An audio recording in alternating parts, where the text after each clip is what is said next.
Good morning, everyone, and welcome to Brookings and this event today with General James McConville, the Chief of Staff of the U.S. Army. I'm Mike O'Hanlon with the Foreign Policy Program. And General, it's a real privilege for us to welcome you to this virtual Brookings event.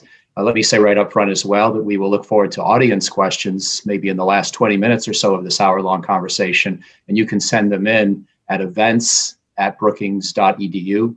Again, that's events@brookings.edu. But first, before we get into discussing the state of the U.S. Army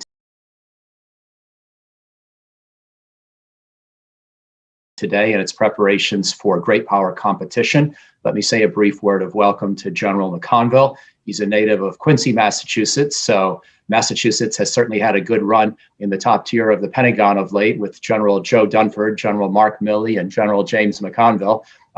By the way, I'm not going to ask General McConville whether he's happy or sad that Tom Brady won the Super Bowl with a different team. That's the ultimate Rorschach test on asking Boston sports fans about where their loyalties really lie, but we'll spare him that one today. We do want to talk about many other issues concerning the state of today's Army in terms of readiness, in terms of its people, but also certainly in terms of its vision for the longer term and for modernization. General McConville is extremely well suited to this task, not only because of his long and distinguished career in the Army with deployments to Iraq and Afghanistan and elsewhere, but also his technical expertise. He has a master's from Georgia Tech, which you don't see every day among U.S. military leadership. Also, he's a helicopter pilot by training and background, and so has a considerable amount of background with one of the Army's main 6 priorities for modernization, which is the future of vertical lift, in terms of his core competencies and expertise as a soldier himself. And so, General McConville, I just wanted to again thank you very much for being with us today, sir. We look forward to the conversation. Well, thank you, Michael. It's great to be here with you today. And you mentioned 2 great generals from Boston. Just for General Joe Dunford, I actually grew up in the same neighborhood together as kids. I like to say we used to play Army together. He'll argue he was playing Marines at that time, and very proud of what he did for the country along with General Milley. Just one thing I just would highlight as we start. Today is Congressional Medal of Honor Day in Department of Defense, and just want to say to all those heroes, we stand on your shoulders and try to strive every day to live up to the legacy that you left us, and just very, very proud of all those who've gone before us, and we strive to live up to your legacy every single day. So great to be here with you.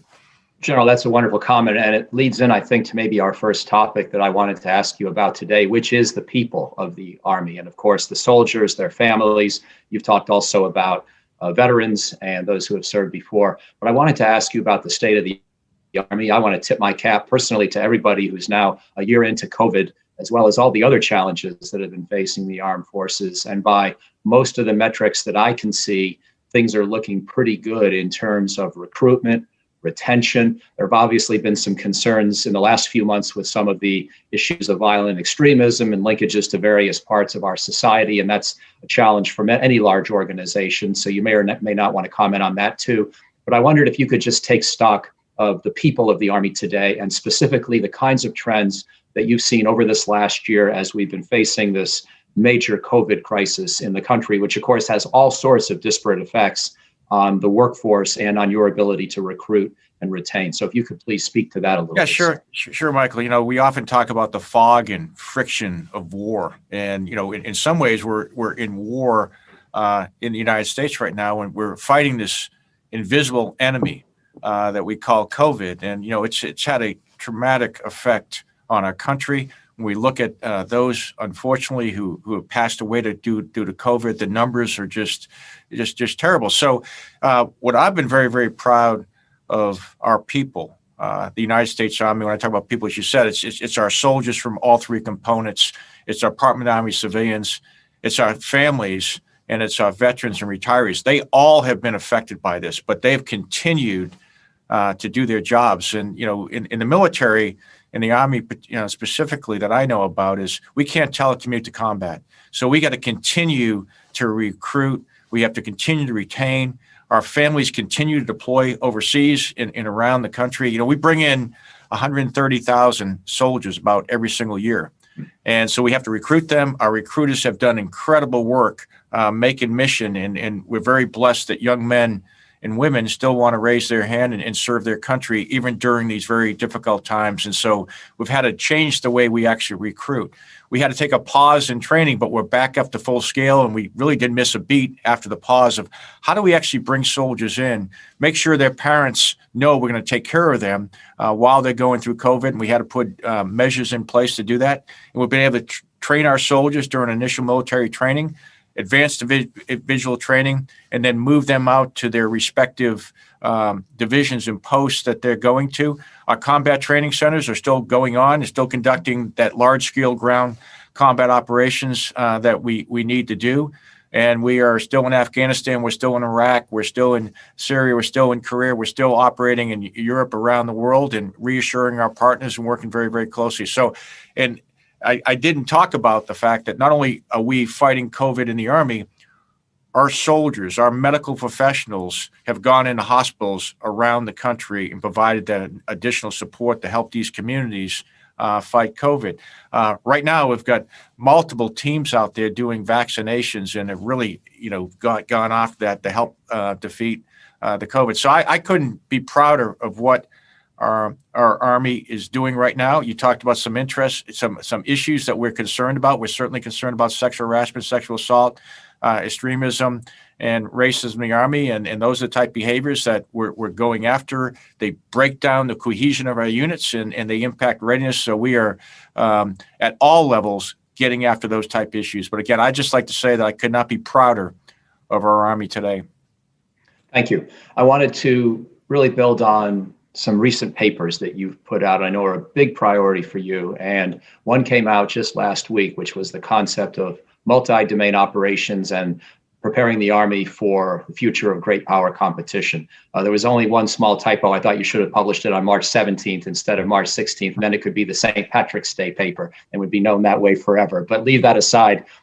You have a lot of eloquent thoughts in that paper about preparing for long-term great power competition. Before we get into some of the specifics, I wanted to ask, how should I understand that paper relative to the last half dozen years of various initiatives? Because as you well know, and you say it in the paper, you're building on ideas that have been to some extent put forth before. Going back to the latter Obama years, we had the third offset, and then we had the National Defense Strategy of Secretary Mattis in the Trump administration.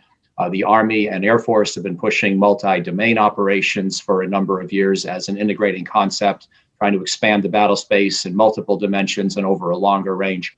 How should I understand this new paper relative to those? And by the way, have we made any meaningful progress yet from those earlier initiatives, or do you find yourself frustrated that it's been hard to really get this whole show going the way you'd like? Well, there's that old adage that generals are always trying to fight the last fight or fight the last fight better. I think in the Army right now is what we're doing is trying to prepare to win the next fight. And hopefully we don't have it because we're so prepared. And it's really about peace through strength.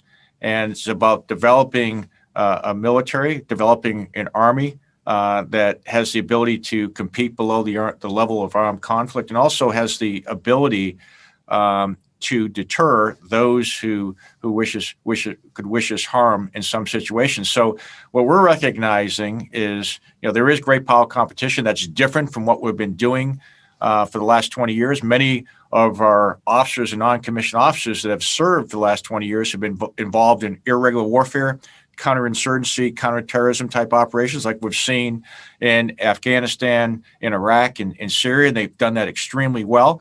But we recognize the future is great power competition. The pacing country is China, and we're certainly concerned with Russia. But what I try to tell people, great power competition does not have to mean great power conflict. And quite frankly, it can't be. And we've got to find out how we coexist.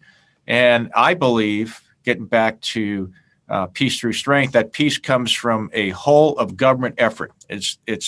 Quite frankly, the military is in support. Diplomacy is very important. Information operations are extremely important. Economic operations are extremely important. And the military is there to support that. The strength also comes from strong allies and partners.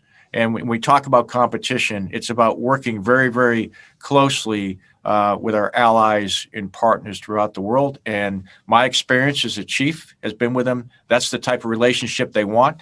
They share the same values. They share the same belief of the world order that they want, which is a free and open world order where everyone can prosper. And that's what we're committed to doing. Building on that point, I liked what you just said about how, and it's also what Chairman Milley told me in an interview we did with him last fall, about how competition is distinct from conflict.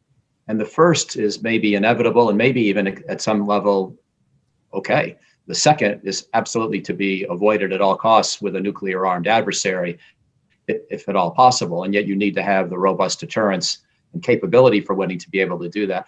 I wanted to explore a little bit more how you feel trend lines have been going with great power relations in the last 6 or 8 years, because in the document that the Army released last week, there is a statement that you're quoting some other joint document, basically saying that it seems likely that the world will continue to sort of fray and there'll be centrifugal forces and a less strong global rules-based order over the next 20 years. Do you see that as inevitable, or do you see the possibility that with much of what the Army's already doing today, that we could actually sort of maybe put a cap on the fraying and maintain a little bit of cohesion to this rules-based order? I'm just curious, before we get into specifics on modernization and things like that, how you see the overall international environment evolving. Well, I think there's opportunity there, for us to support the diplomacy. But I think in the military, it's our job to really plan for the worst case. What's the worst situation that's going to happen, and then you can hope for the best situation. But I think there's opportunity out there for diplomacy to work with allies and partners and work with our competitors and find out a way that we can coexist, because we need to. We all have very strong military capabilities, and I think we need to recognize that. And I don't think it's good for anybody to have that type of conflict. So we need to be able to work that out. But from where I sit as the Chief of Staff of the Army, I believe our role is to provide a very strong Army that works very closely with our allies and partners to provide a position of strength from which we can accomplish diplomacy. Now, on the issue of the global order, I don't want to get into some of the specifics in your document about modernization priorities, but I'm curious, you talk in that document as well about operational tempo. And we talked earlier about the state of the Army and the state of families. And I guess my question boils down to, is the Army operational tempo today at an acceptable pace, or is it too much? And I think it's important for us all to have some sense of the answer to that question from your vantage point as we think about future questions like the size of the Army budget, the future of the deployment to Afghanistan, the future of U.S. military presence in other places around the world, and whether we're, obviously the Army's working very hard, but my question is that a pace that's sustainable and that in some ways generates benefits, because some soldiers, most soldiers want to deploy a certain amount, and a certain amount of overseas engagement is healthy for preparing readiness until it becomes too much. So how close are we to that crossover point where it's too much? Well, we find the Army is extremely busy right now with all the deployments, and COVID even makes it much more challenging. Everything is hard in COVID. You're very concerned about the health and welfare of every soldier that may be deploying or going through training. You're very concerned about the families.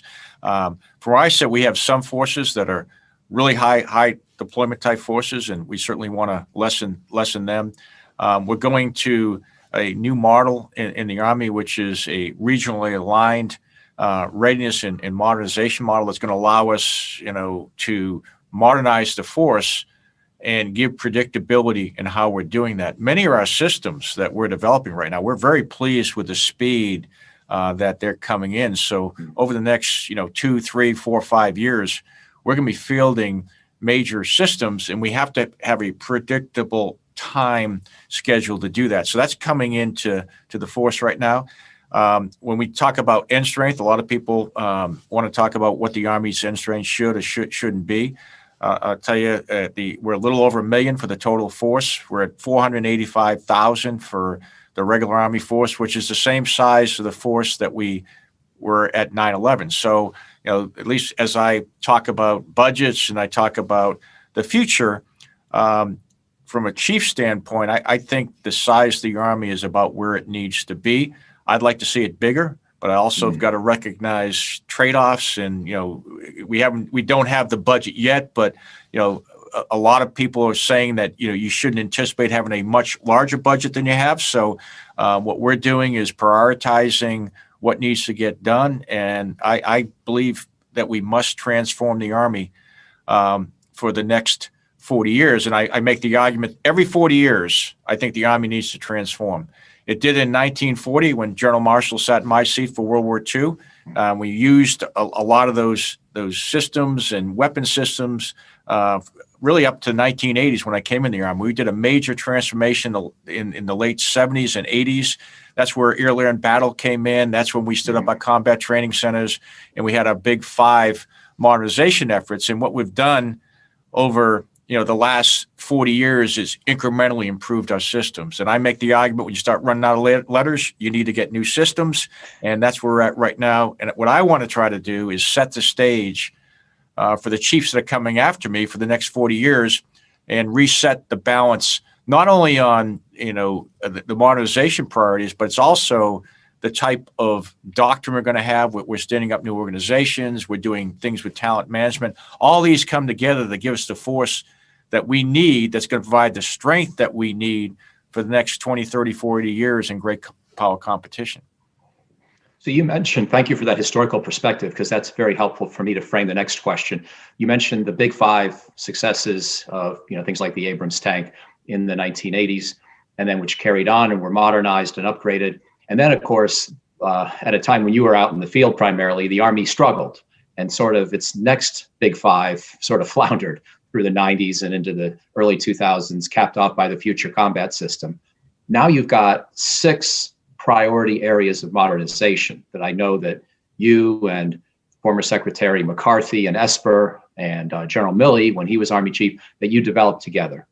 These include the future of vertical lift, but I wondered, what's the key that is making you optimistic, as you just mentioned, that you're seeing promising early results? Is the Army trying to make more small incremental progress within each of those 6 categories? Is that what sort of got you back on track? Or do you think that you're poised now to really bring in big new platforms and to maybe repeat the successes of the 1980s with those big 5, but at a different, more modern scale? Well, I think what's different now is, well, first of all, we still have Futures Command. And what we have moved from, what I would suggest is an industrial age linear acquisition system to more of a cross-functional team system that allows us to work very, very closely with industry. So what I would suggest is, the way we used to do it is we would spend a lot of time trying to determine what the requirements were, very prescriptive. And I looked at some of the previous acquisition programs. It would take us 5 to 7 years to get the requirements right. And then, and just to get, and it would be a very prescriptive document that we would put out to industry, and we would go through a competition and then maybe develop the system over to 5 to 7 years longer. So you'd be sitting at 15 years, and technology had changed a whole bunch during that time frame.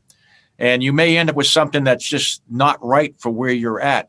What I'm seeing now is we're working very closely with industry, and we're putting out documents that are characteristics. This is what we think we want with a characteristics document. So the process becomes, come back to us with an initial design, and we get an idea of what industry can actually do. And then we can draw down from, maybe there's 100 people come back with initial design, we get down to 10.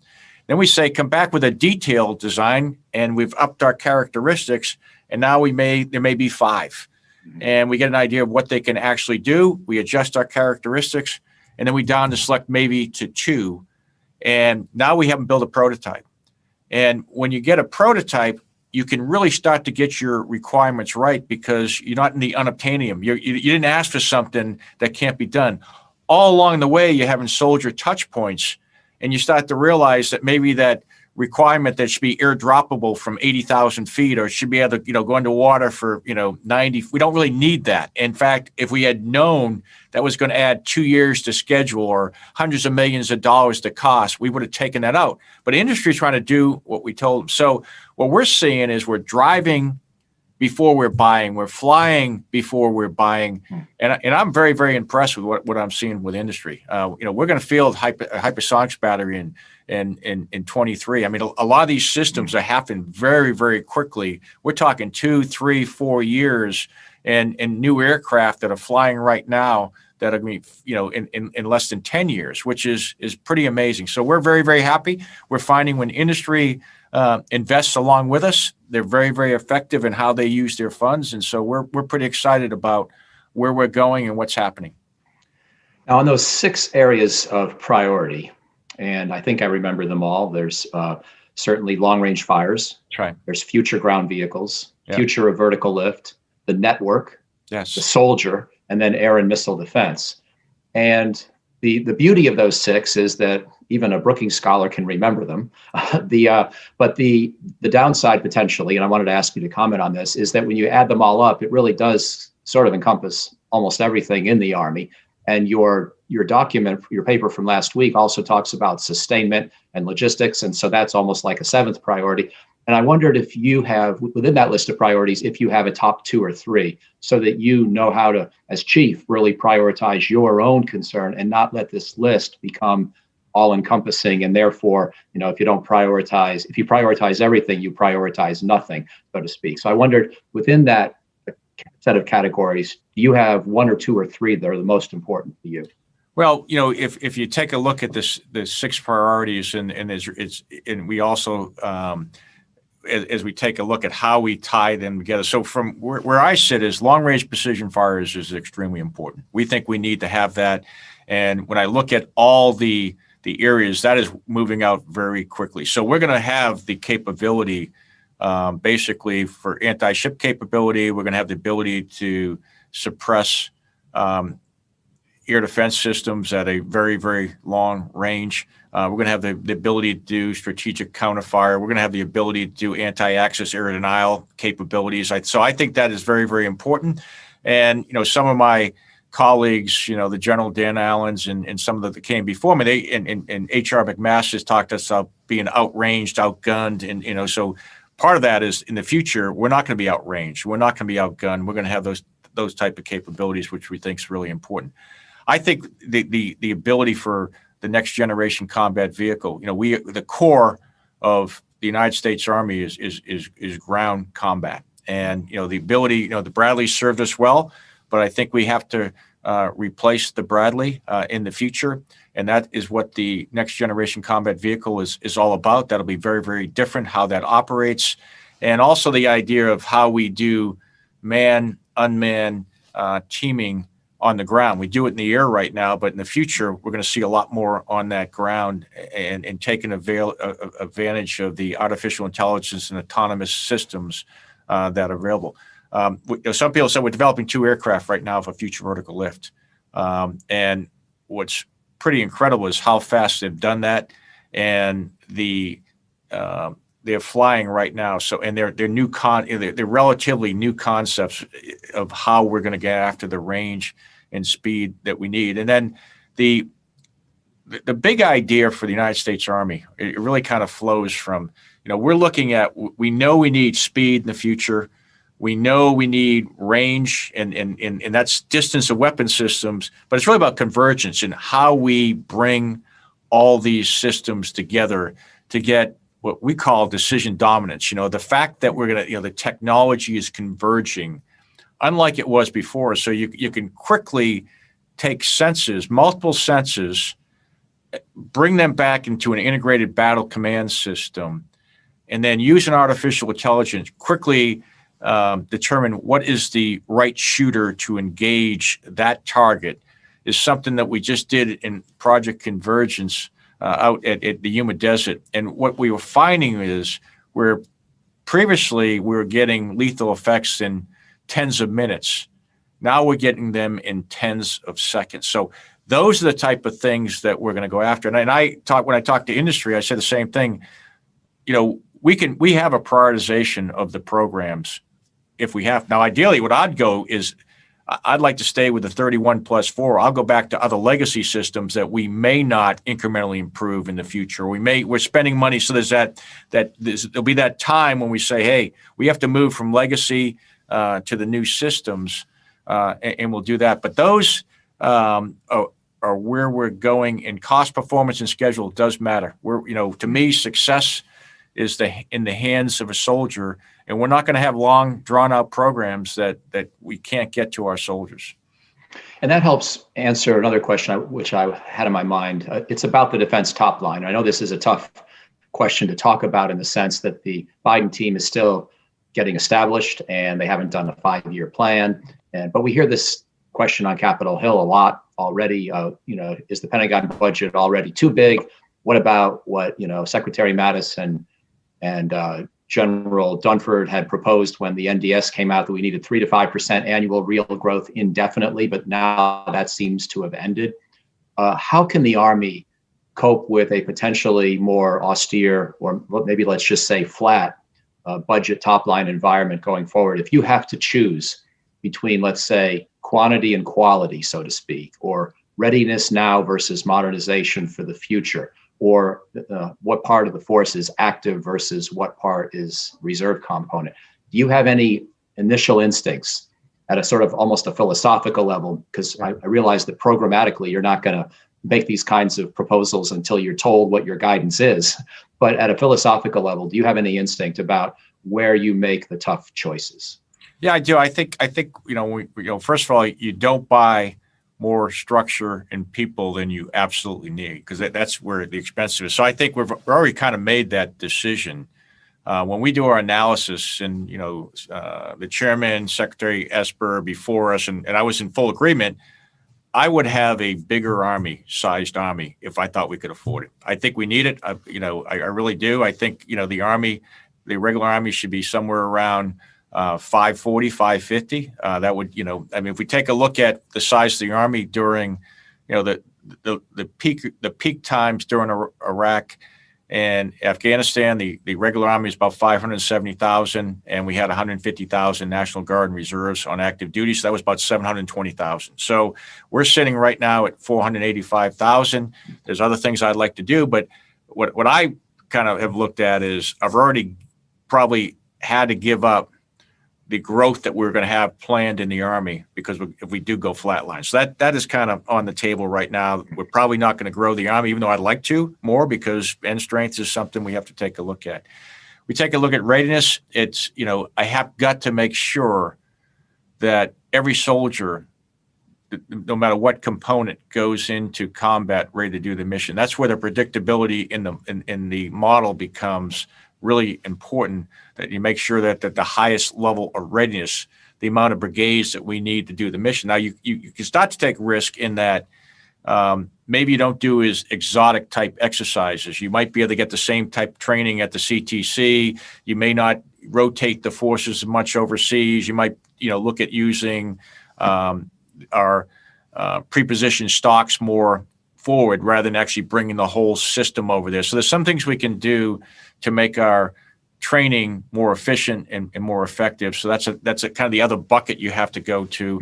And then when you go to the modernization bucket of funds and resources, I am committed, the secretary is committed, right now, and each secretary before me, from Secretary Esper to Secretary McCarthy to Secretary Whitley, is everyone believes, and I believe strongly, that we must transform and modernize the Army now. So we've got to do that. We're 3 years into it. I think we've got some really good programs going. We probably need about 2 or 3 more years of good, solid budgets, and I think that's something we have to do. So we're committed to making that happen. We're working very closely with industry and saying, we got to keep these programs on cost, performance, and schedule. We're also taking a look at our legacy systems that, some systems we're just not going to be able to continue to buy because we want to modernize the Army. And those are tough decisions, and we're aware of that. But we're going to have to make those decisions in the future.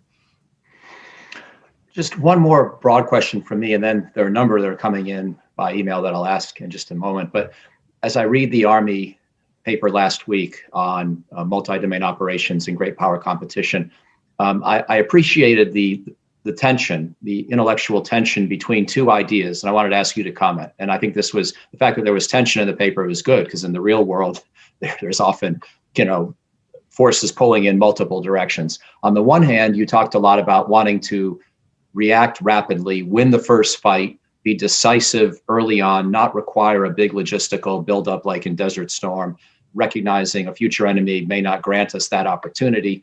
And so you need to be able to be responsive and effective and lethal early.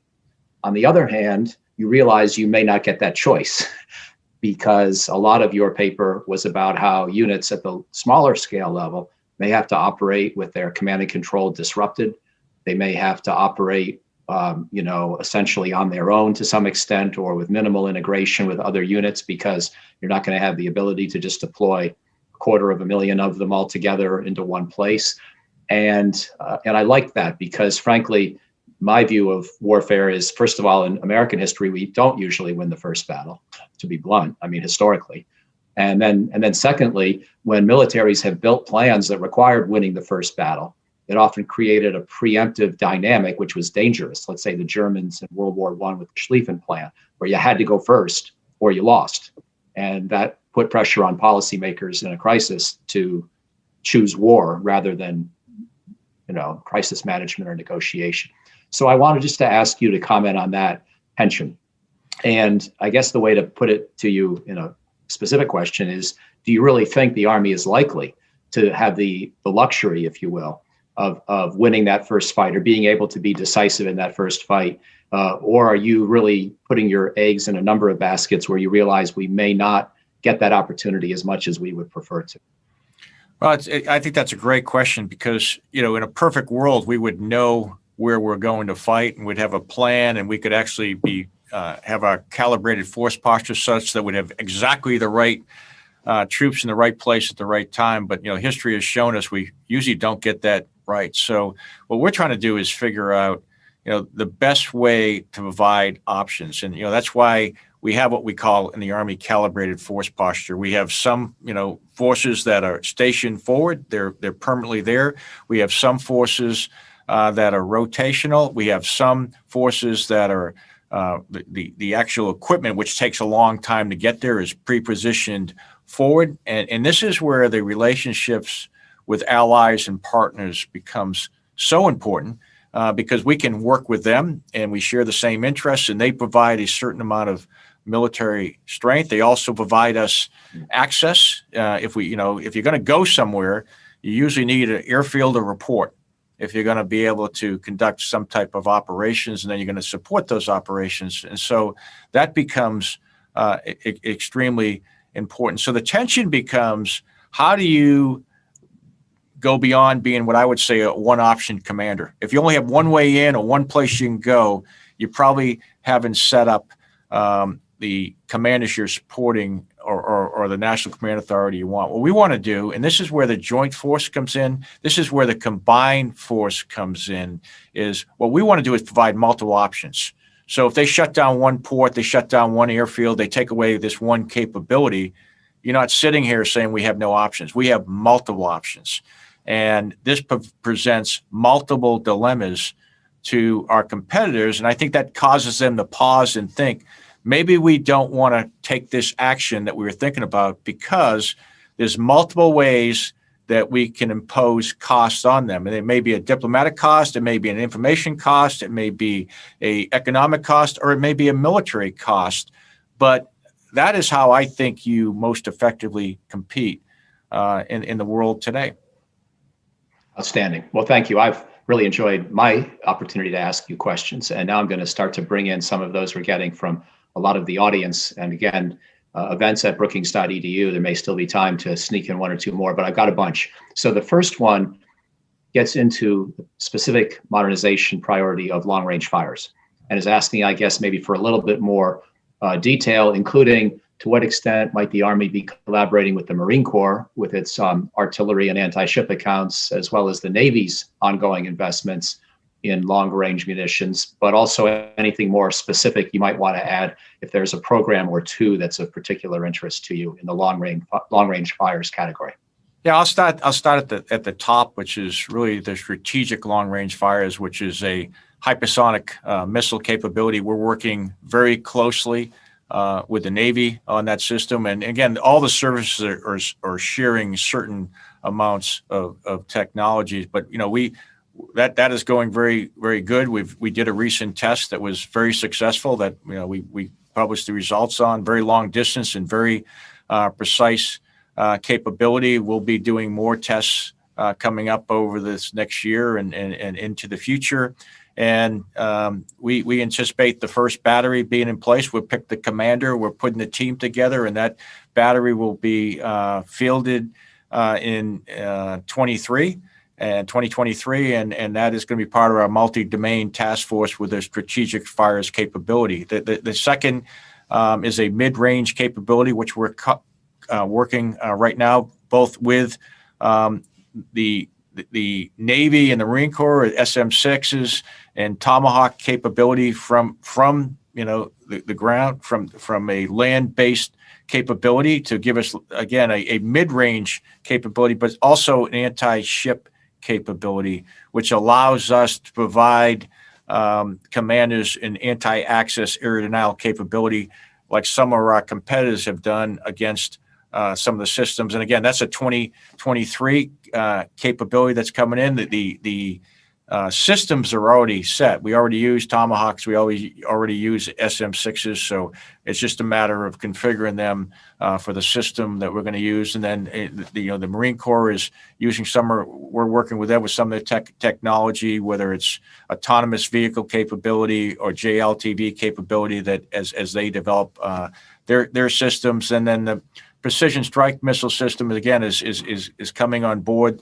That's about a 500 kilometer capability, and we're seeing that work very, very, very well. And then at the tactical level, the extended range cannon, we're seeing 70 kilometer shots, which with precise capability. But what's more important is how we tie all those systems together as part of the joint and combined force, and using sensors and space and everything else to bring them together so we can have precision targeting, we can hit moving targets, we can hit ships and do those type things. That's what really the big idea with the long range precision fires is. Excellent. And speaking of sensors and integration and command and control, there's a question that really wants to ask if there are any other areas where we should see services merging their efforts, because the question begins with what you've been writing and talking about with the Army and Air Force efforts on combined joint all-domain command and control, CJADC2. In the old days, about a half dozen years ago, we saw the Navy and the Air Force pushing air-sea battle, which was then renamed joint concept for maneuver in the global commons, access and maneuver in the global commons. So that acronym maybe doomed that concept to the dustbin of history. But I guess a question would be, to what extent are those efforts overlapping? And is the Navy still part of, joint all-domain command and control under this new name? And are there other areas of joint effort where we should see opportunity for two or more services to really collaborate together, even in places where that's not yet happening as much? Yeah, I think, it starts with the joint all-domain command and control system. And I think all the service chiefs, we're all talked. The General CQ Brown and myself actually signed an agreement, saying that we're going to come together on JADC2. We actually added C because, we're very cognizant of the important role that the combined force plays, and we're doing a lot of interesting command and control things with our partners, allies, and partners. We're doing what we call a big warfighter exercise, where we'll have a UK and French division operating with our corps. So we think that's very important. But getting back to CJADC2 is we've stood up a laboratory at Aberdeen. We're calling the Joint Service Integration Laboratory. And what really we all recognize, and all the chiefs recognize, is we got to be able to move data machine to machine. That is the secret. It seems kind of boring and maybe even nervous, but if you want to get the speed that we're talking about, the range and the convergence, it's machine to machine interface moving information very, very quickly.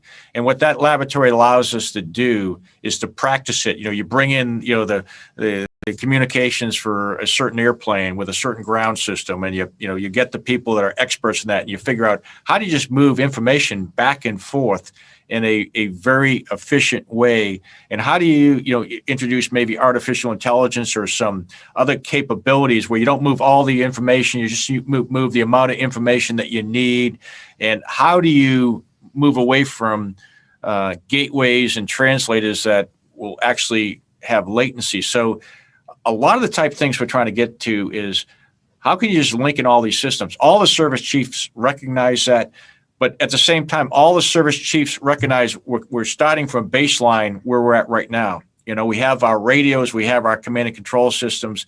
How do we bring them together in the most efficient and effective way that will allow us to do what we need to do? We've had this discussion, with the Air Forces, they're bringing together thousands of airplanes, that can talk to each other is a different task than for what the Army has to do with over 1 million systems on the ground that has to pass information. So how do we scale that? How do we, take a look at that where a system that works fine for a couple of thousand airplanes may not work fine for 1 million, vehicles and systems on the ground, and we may not need as much information. So that is what we're bringing together. All the service chiefs are committed to making this happen, and it's just a matter of really the tough, hard work of coming together and working with the systems to make that happen. There's a question about Europe and NATO and Russia. And by the way, one thing I liked in your paper last week, one of the many things I liked was that you did not forget about Russia. And even though today you've said, as many do, that China is the pacing threat, my own interpretation of Vladimir Putin and certain other Russian leaders is they are more disruptive in their instincts about how they want to change the global order than the Chinese may be. The Chinese, as I interpret, not putting words into your mouth, but they want to flex their muscle and expand their influence. The Russians, to me, seem like they're more likely to want to overturn something like NATO. So I'm glad you stay focused on Russia, but the question is really, how do you feel about our presence now in Poland? Is it adequate? Of course, President Trump last year talked about reducing presence in Germany and moving some of it further east. In a sense, that was building on previous activity that had already happened, because I know the Army really built up a lot in Poland. And of course, President Trump was criticized for doing that partly to send a message against Germany. But in military terms, there's actually a valid question, I think, about whether we've got too much in Germany and not enough yet in the eastern part of the NATO territory. So how do you feel about the Army posture in Europe?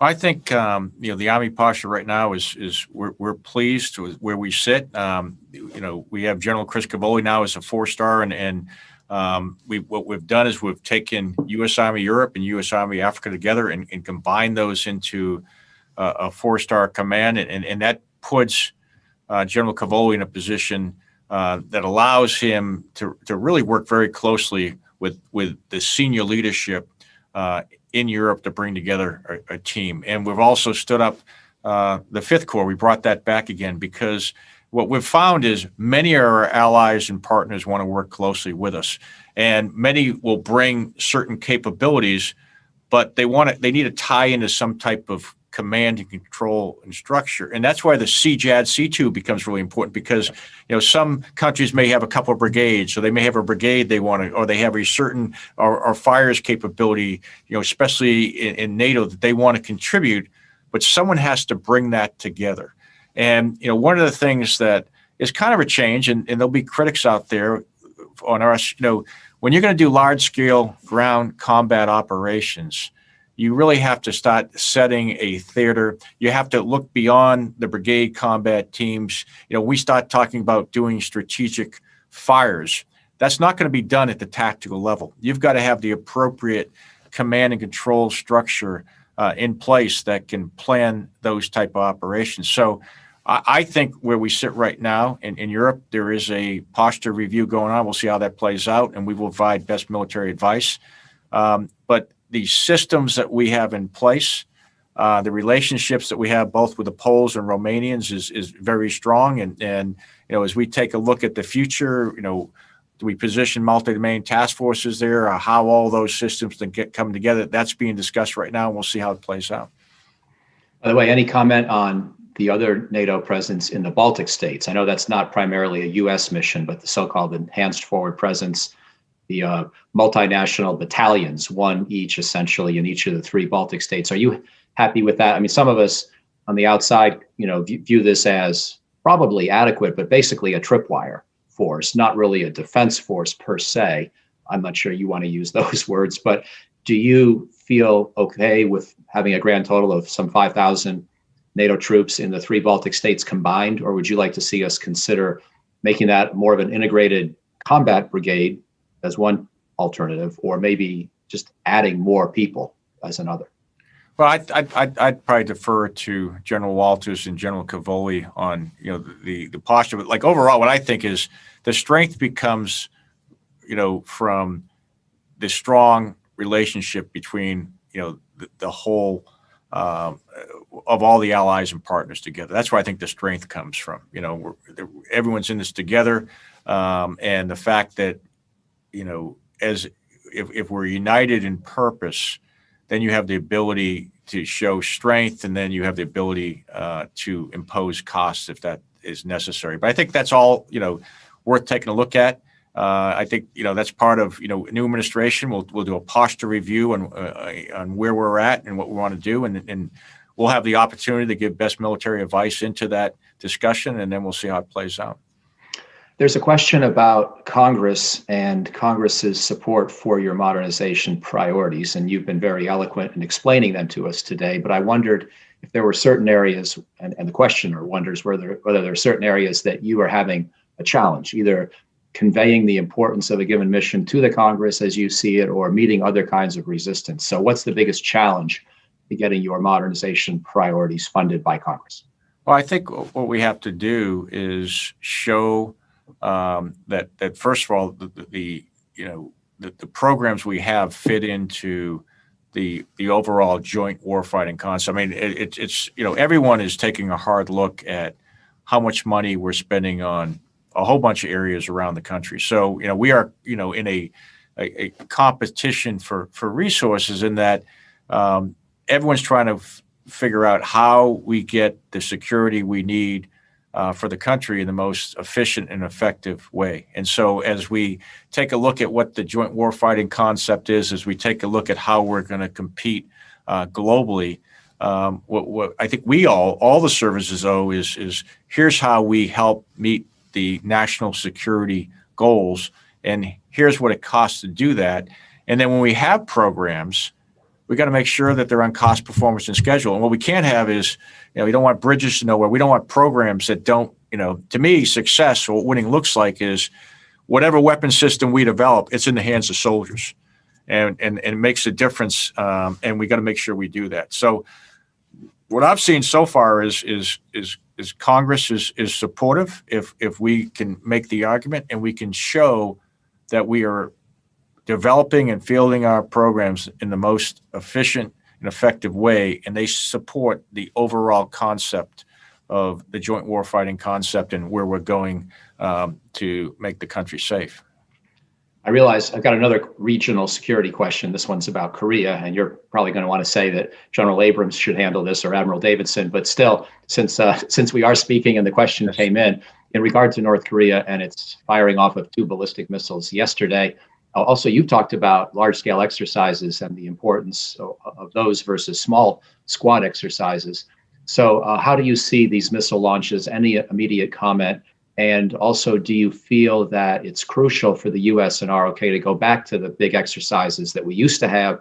Or do you think there are ways, at least with minimal military effect or a consequence, to be able to do a number of smaller exercises and keep competence and keep readiness that way, if that facilitates a diplomatic process?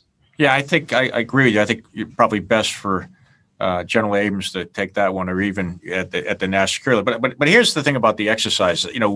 it's a balance. And, what we have to do is, this is not correct. This is everywhere. When we do an exercise, we have to be thoughtful to understand that even if it's a tactical exercise, what are the strategic impacts of us doing that? And then you got to figure out, is the cost of doing that, or is that the best way to do it? We've got to make sure that we can provide, really credible and ready forces. And in order to do that, you have to practice, you have to train. It's, no football team would go into the Super Bowl and not practice and not run plays and make sure. So we have to do that. That's what really training is all about, is deliberate practice.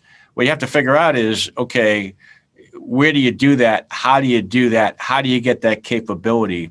And that's what we do really,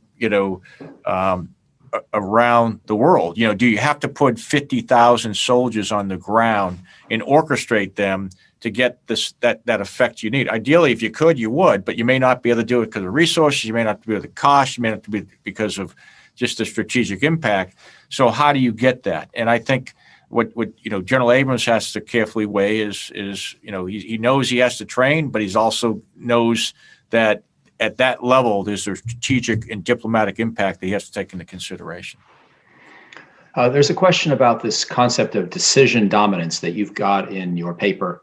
And the question from one of our friends, Sidney Freeberg, who's known for colorful ways of putting questions, is this phrase, however desirable, a little bit of sort of, FCS talk, FCS style hubris, where in other words, you're sort of expecting or hoping for too much. And really, we'd be better off just being able to preserve much of our existing command and control against peer adversaries that might really try to take it down. So rather than aspire to decision dominance at an even more pristine level, we'd be better off just aiming for resilience in a more minimal level of command and control. Well, I think, when I take a look at it, we don't want to aim low, as far as, but we don't want to aim too high either. What I'm trying to do is find that sweet spot.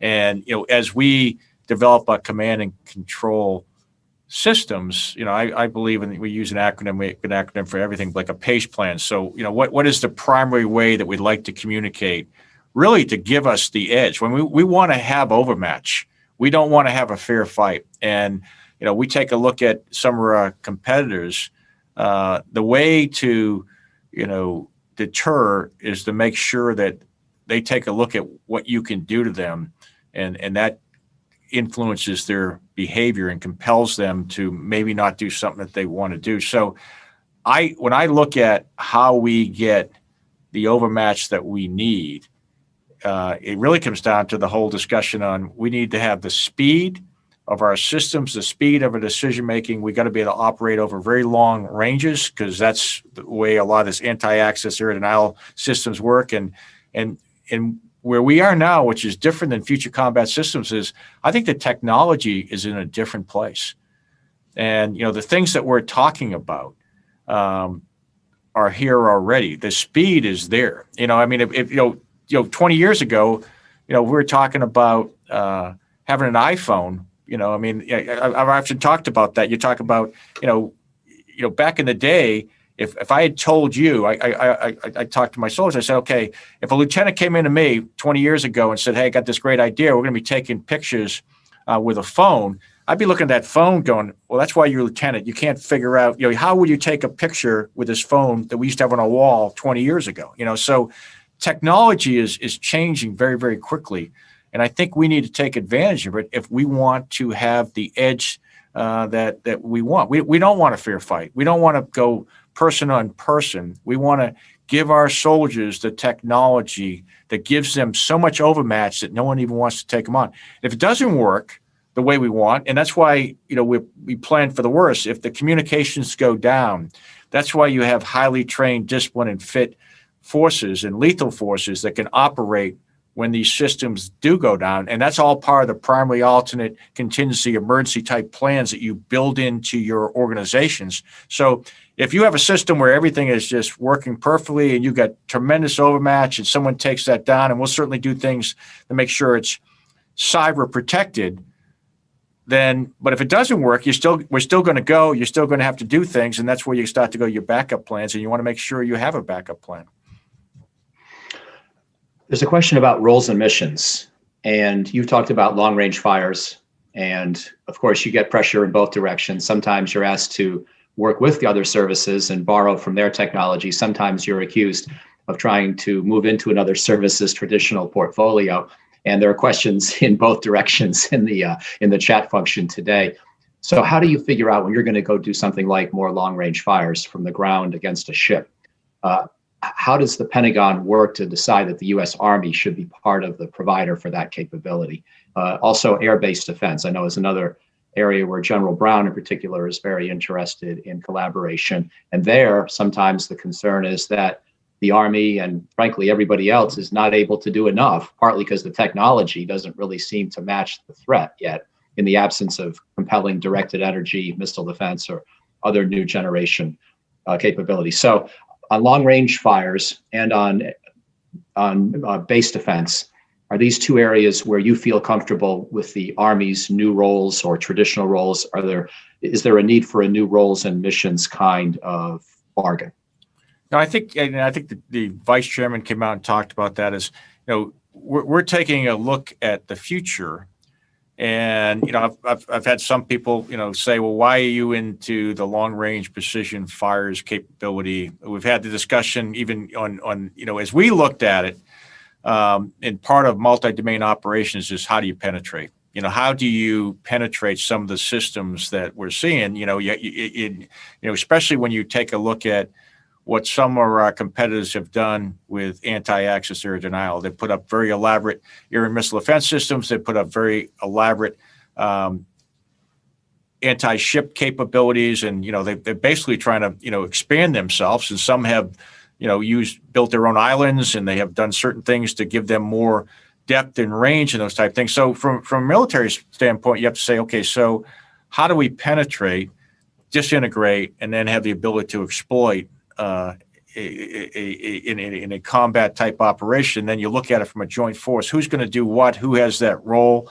And the argument that we have is that you want to have multiple options to do that.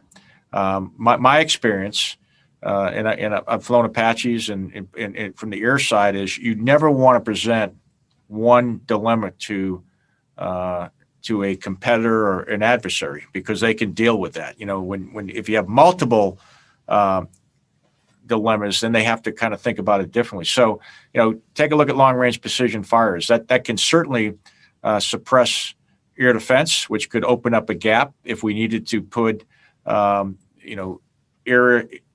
aerial maneuver into a place. And, I use the example of what General Cody did at the time during Desert Storm with Apaches. And I know there were other people who mentioned there were other aircraft that came in a different way, but as far as, it was a penetration mission by way of example in which, 2 radar sites were taken out that were providing early warning. That's just an illustrative example of how we need to look in the future. But, having done deep operations with Apaches, we used to do them a lot. Deep is very relative. 60 kilometers, maybe, 100 kilometers, very different than the ranges we're talking now. But as you spread out the operating area that we're at, it really comes down to the ability to respond. I look at long-range precision fires and say, hypothetically, someone shot theater ballistic missiles at you. Now, one of the ways to deal with it is to use air and missile defense and actually bring those systems down. The other way, maybe to deter them, is realizing that if you shoot at us, we have the ability to respond maybe quicker with hypersonic capability or some other type capability that may compel you not to take on that situation in the front. So I think, what we're all taking a look at is, as we're going to be operating cross-domain, and we're going to have to kind of figure out how we do that. And I think that's where the CJAD C2 system all comes together. So very last question, and I'm combining 2 from the incoming emails, and it returns to the question of end strength. So sorry to finish on that note, but of course it may come up once or twice, I'm guessing, in the congressional testimony and other discussions in the months to come. And the two questions come from sort of opposite directions. One basically sympathizes with your challenge of wanting a larger army and basically says, how do you prioritize if you have to cut a little bit? How do you prioritize within your existing force structure so that you keep things that are very prominent in your new paper and new vision, such as the security force assistance brigades, the multi-domain task forces, and where do you cut?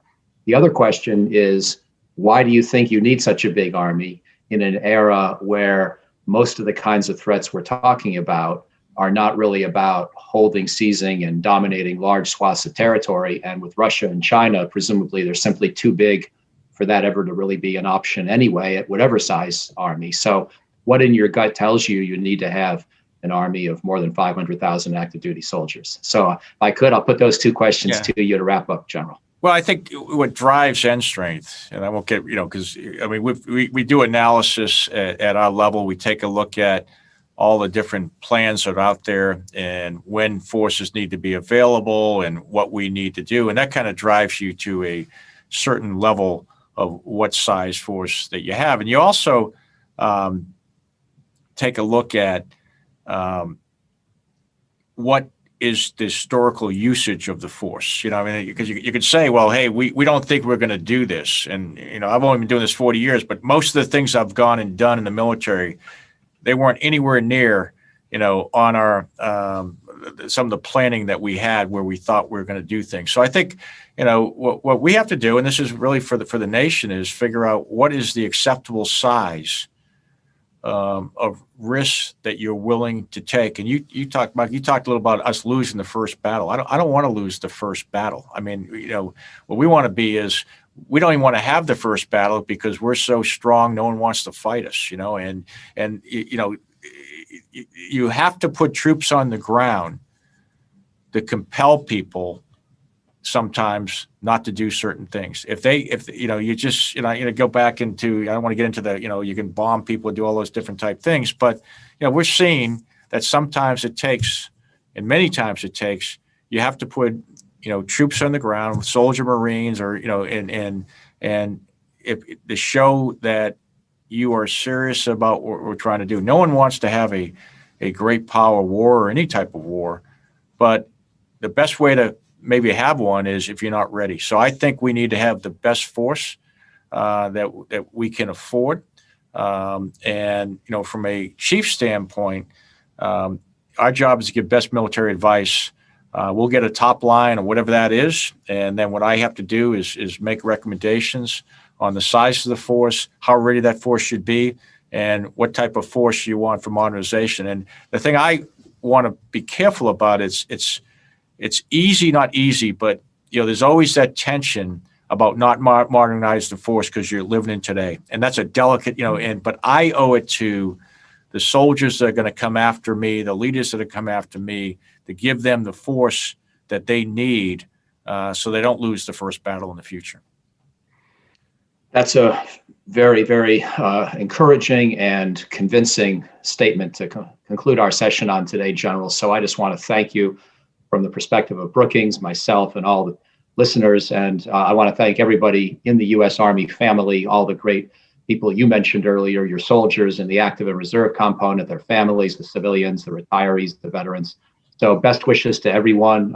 Happy spring. May this be a spring that helps us emerge from COVID, and I hope everybody stays safe in the meantime. And again, thank you all, and best wishes, signing off from Brookings.